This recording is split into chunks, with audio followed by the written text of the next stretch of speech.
بسم الله الرحمن الرحيم. الرحمن علم القرآن خلق الإنسان علمه البيان الشمس والقمر بحسبان والنجم والشجر يسجدان والسماء رفعها ووضع الميزان ألا تطغوا في الميزان وأقيموا الوزن بالقسط ولا تخسروا الميزان والأرض وضعها للأنام فيها فاكهة والنخل ذات الأكمام والحب ذو العصف والريحان فبأي آلاء ربكما تكذبان خلق الإنسان من صلصال كالفخار وخلق الجان من مارج من نار فبأي آلاء ربكما تكذبان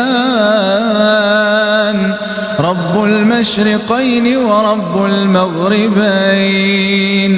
فبأي آلاء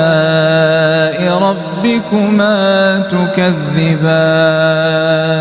مرج البحرين يلتقيان بينهما برزخ لا يبغيان فبأي آلاء ربكما تكذبان يخرج منهما اللؤلؤ والمرجان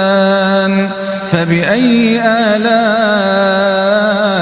ربكما تكذبان وله الجوار المنشآت في البحر كالأعلام فبأي آلاء ربكما تكذبان كل من عليها فان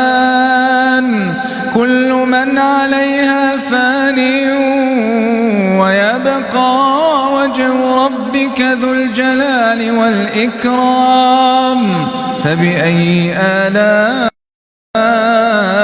ربكما تكذبان يسأله من في السماوات والأرض كل يوم هو في شأن فبأي آلاء ربكما تكذبان